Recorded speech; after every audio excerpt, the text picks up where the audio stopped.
पोलिसांविषयी रोष दिसून आला। राष्ट्राची सुरक्षा, लोकांच्या भावना, देशभावना यांच्याशी खेळून,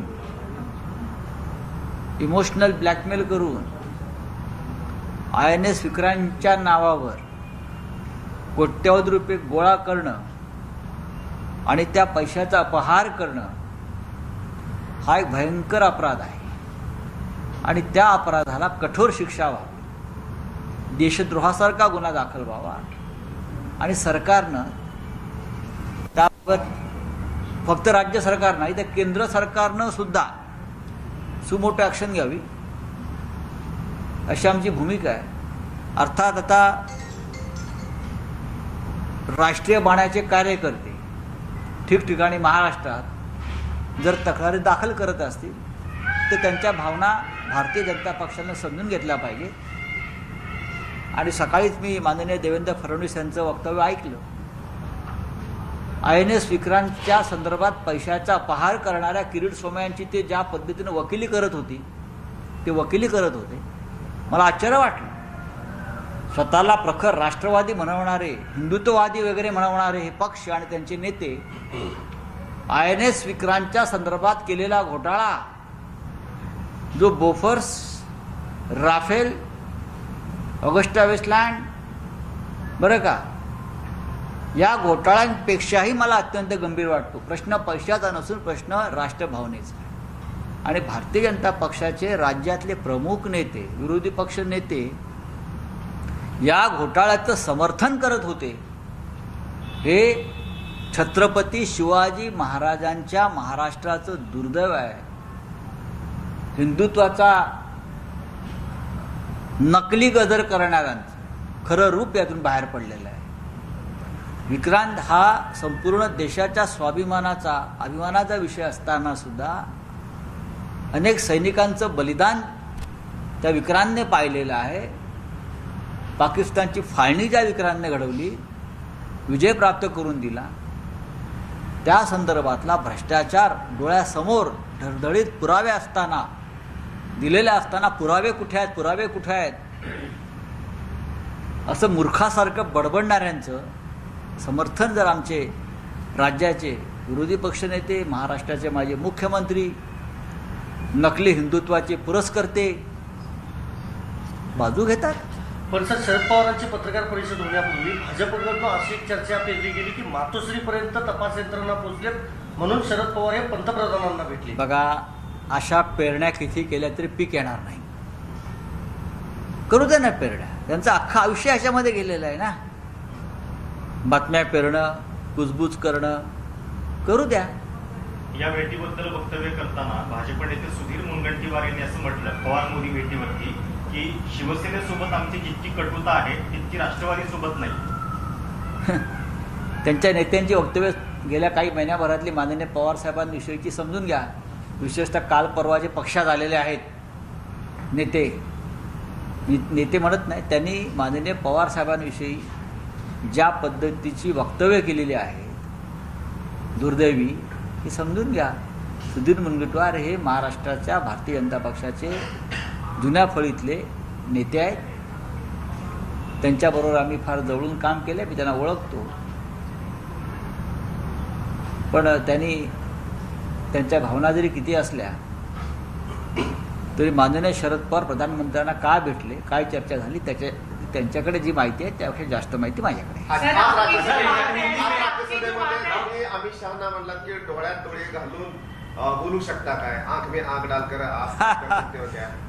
नाही, एक विषय असा आहे की क्रिमिनल प्रोसिजर अमेंडमेंट बिल जे आज आलेलं आहे, आयडेंटिफिकेशन, त्या संदर्भात त्या बिलाचा दुरुपयोग होणार नाही।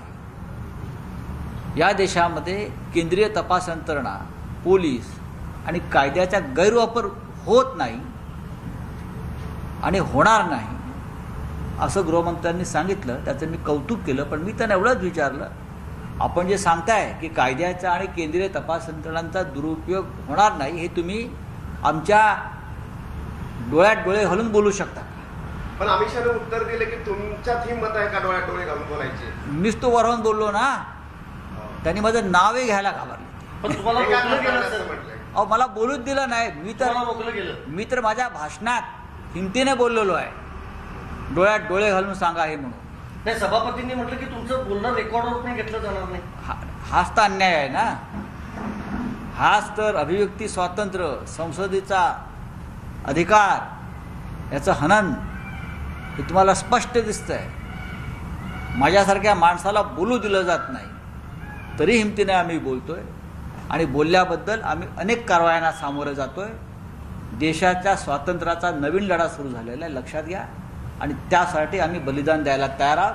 राउत साहब, प्लीज सर, आपको लेकर जो है पवार सर ने शरद पवार इन्होंने नरेंद्र मोदी इनसे जो है बातचीत की है आपके। मैं माननीय शरद पवार जी इस देश के सर्वोच्च नेता हैं.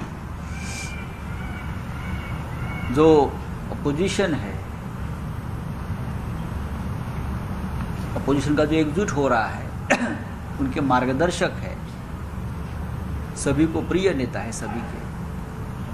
महाराष्ट्र में जो भी कुछ हो रहा है, सेंट्रल एजेंसी की तरफ से गैरकानूनी काम चल रहा है, सिलेक्टेड टारगेट हो रहे हैं, उसमें से मैं भी एक विक्टिम हूँ, लेकिन मैं उसका इशू नहीं करूँगा. हम तो लड़ने वाले लोग हैं, लेकिन पवार साहब जैसे बड़े नेता को ये सब देखकर, जिस तरह की राजनीति पवार साहब ने की है 50 साल से भी ज़्यादा पार्लियामेंट्री पॉलिटिक्स, तो ऐसे नेता जब ये देखते हैं तो बहुत ही अस्वस्थ होते हैं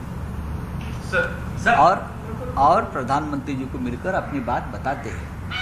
तो मैं उनका आभारी हूँ कि मेरे बारे में पवार साहब खुद प्रधानमंत्री से मिलकर अपनी बात रखी. और ये बात सिर्फ मेरे लिए नहीं है मायने रखता, तो देश के पूरे अपोजिशन के लिए बहुत बड़े मायने रखता है. कोई तो एक बड़ा नेता है इस देश में जो प्रधानमंत्री के साथ बैठकर जो हो रहा है आपके माध्यम से, सरकार के माध्यम से, उस बारे में सच बोलने की हिम्मत रखते हैं. सर, पवार साहब से एक सवाल हमने पूछा कि उनको यूपीए अध्यक्ष बनने का ऑफर मिला और उन्होंने टर्न डाउन कर दिया, जिसपे उनका जवाब था कि मैं इस भूमिका के लिए अभी तैयार नहीं हूँ. आपका या आपकी पार्टी का क्या मत है, अगर पवार साहब यूपीए अध्यक्ष पद उनको लेना चाहिए, नहीं लेना, क्या उनके अंदर में विपक्ष यूनाइट हो सकता है? आज ही हम पार्लियामेंट में कुछ विपक्ष के नेता बैठे थे, मैं अभी नाम नहीं बताऊंगा, प्रमुख नेता थे, और हमने इस बारे में आपस में चर्चा की है. चलो किरीट सोमय्याला घेऊन युतीमध्ये जाणार, आयएनएस विक्रांतवर एलिगेशन. सर, क्या आपने प्रधानमंत्री से मिलने के लिए कहा था, अपनी बात रखने के लिए कहा था पवार साहब? नहीं, मैंने नहीं कहा.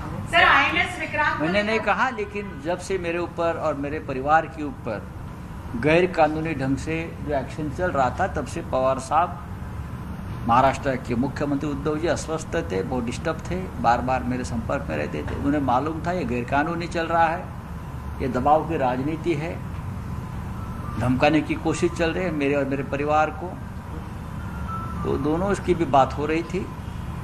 तो अचानक पवार साहब ने प्रधानमंत्री से मिलने का लगता है मन बना लिया. मैं उनका आभारी हूँ. आपको भी कोई भय है, डर की बात? किसका डर है? हमारे यहाँ डरना मना है. सर, आज आपको बोलने नहीं ना दिया। डर ना भय, हम बहुत निर्भय लोग हैं. जो करना है कर लीजिए, मैं यहाँ ही बैठा हूँ, सर, आज कुछ भी कर लीजिए. आज आपको बोलने नहीं दिया गया, ऐसा आपने- तो कौन डरता है आप देख लीजिए. मैं डरता हूँ क्या? मेरा आवाज़ दबाने वाले डरते हैं. नहीं, आपको कोई लग चिंता रहा है आपका आवाज दबाने की कोशिश की? हाँ, बहुत कोशिश चल रही है, इसलिए तो सेंट्रल एजेंसी को हमारे पीछे लगाया है. लगाने दो. अगर संसद में नहीं मुझे बोलने का मौका मिल रहा है तो पूरा देश पड़ा है, आप है, आपके माध्यम से मेरी आवाज़ देश में जाती है. आईएनएस विक्रांत को लेकर आपने कई एलिगेशंस किए, नॉट एलिगेशंस विथ एविडेंस. मैं सिर्फ एलिगेशंस नहीं करता हूँ. जब भी मैं बात करता हूँ मेरे हाथ में कागज़ होता है और जो एविडेंस होता है उसके आधार पर मैं बोलता हूँ. मैं हवा में बात नहीं करता हूँ. अगर कोई मानने को तैयार ही नहीं एविडेंस, तो ऐसे पागल लोगों से क्या बात करना है, छोड़ दीजिए. लेकिन कानूनन कार्रवाई होगी. चाहे तो जो आरोपी है, संदिग्ध आरोपी है उस मामले में, वो एंटीसिपेटरी बेल को जा सकते हैं। हम भी देखना चाहते हैं न्यायालय ऐसे देशद्रोही लोगों को क्या मदत करती है। सर, महाविकास आघाडीचे शिलेदार म्हणून जेव्हा इतर नेत्यांवरती कारवाया होत होत्या तेव्हा तुम्ही खूप पुढे येऊन सगळ्यांचा बचाव करत होता, पण आता जेव्हा तुमच्यावरती कारवाई झाली आहे तेव्हा तुम्ही एकटे पडले असं वाटतंय तुम्हाला? कशा करता? आज भेट घेतली पण शिवसेनेतून प्रखर आवाज येत नाही. शिवसेनेचे म्हणजे कोण? मी शिवसेनेचा नेता आहे. माझी अपेक्षा नाही की इतर माझ्या सहकार्याने यात पडावं, पण संपूर्ण आज आपण पाहिलं असेल पार्लमेंटला सगळे खासदार आंदोलन करत होते. महाराष्ट्रात ठिकठिकाण्यात आंदोलन झालं हे मी सांगितलेलं नाही आहे, पण मला असं वाटतं ही लढाई लढायला मी समर्थ आहे. मला माननीय मुख्यमंत्री उद्धव ठाकरे, संपूर्ण ठाकरे परिवार, शिवसेना हे माझ्या पाठीशी ठामपणे उभे आहेत. माननीय उद्धवजींचा मला सतत फोन येतो आहे, त्यांचं म्हणणं आहे मी मुंबईला येऊन थांबावं. ते माझ्या परिवाराशी बोलत आहेत सतत सातत्यानं. काल मला प्रियंका गांधींचाही फोन होता, त्या दिल्लीत नाही आहेत, नाहीतर त्या मला भेटायला येणार होत्या, पण मी म्हटलं काही गरज नाही येण्याची. मला तुमच्या संवेदना आणि तुमच्या भावना मिळालेल्या आहेत ना. माननीय पवारसाहेब असतील, आमच्या सुप्रिया सुळे असतील, बरं का, काँग्रेसचे प्रमुख नेते, सगळ्यांचा माझे संवाद आहे या सगळ्या विषयात आणि त्यांनाही माहिती आहे मी लढणारा माणूस आहे. तुमची शरद पवार यांच्याशी आता बातचीत झाली का पंतप्रधानांना भेटल्यानंतर? नक्कीच.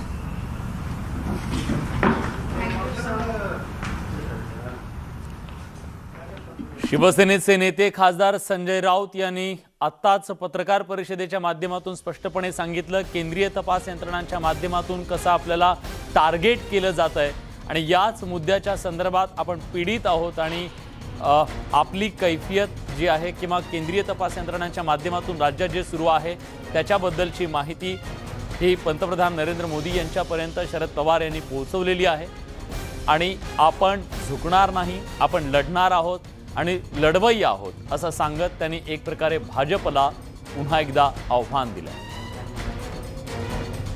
यासोबत बुलेटिनमध्ये आपण एक छोटासा ब्रेक घेतोय. ब्रेक नंतर महाराष्ट्रात आज कुठे काय घडलं सगळं जाणून घेऊया एका छोट्याशा ब्रेक नंतर मुलुक महाराष्ट्र सुपरफास्ट मध्ये.